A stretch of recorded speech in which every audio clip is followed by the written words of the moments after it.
All right, so now we're going to take a look at our our next vocab or key concept, which is absolute value.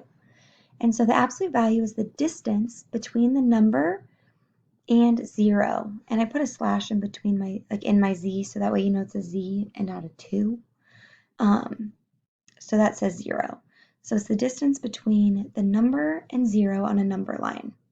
The absolute value of a number is always positive.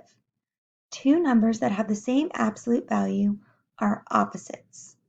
So the absolute value sign are these like bars, and then there's a number inside the bar.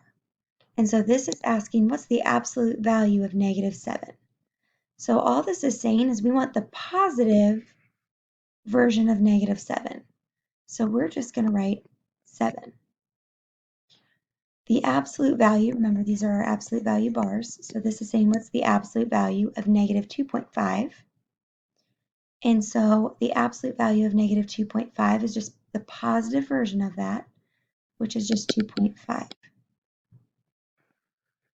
So an example of the same absolute value would be if we add what's the absolute value of -2.5 and the absolute value of 2.5.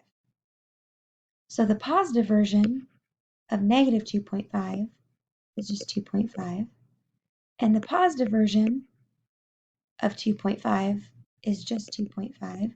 So those are equal.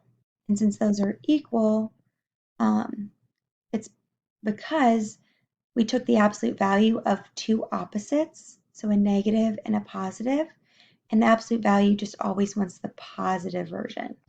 So our answers are both positive there, so they're both the same number. So now we're going to look at some examples. So first we have find the absolute value of -3. So first let's find -3 on our number line.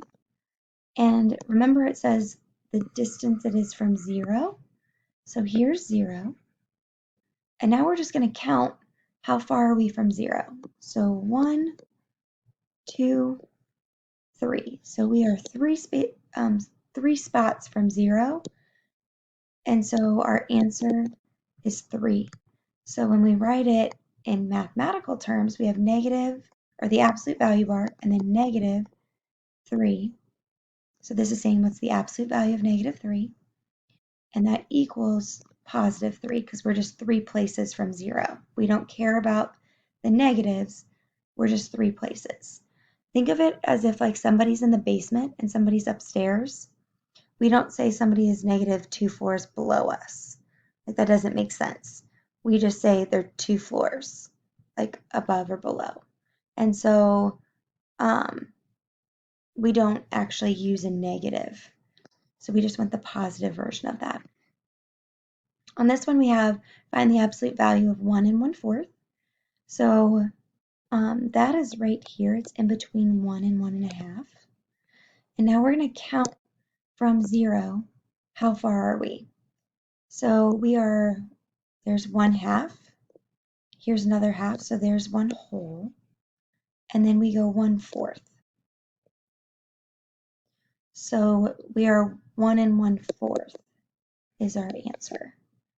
So all this is saying is the absolute value of 1 and 1/4 is just 1 and 1/4. We don't care about the negatives. There wasn't any negative in this one. So this is just showing you that even if we take the absolute value of a positive, it stays positive. It'll never turn to be the opposite. It'll never be negative. We only care about positives when we're asking about absolute value. So now you are going to do the try-its on your own.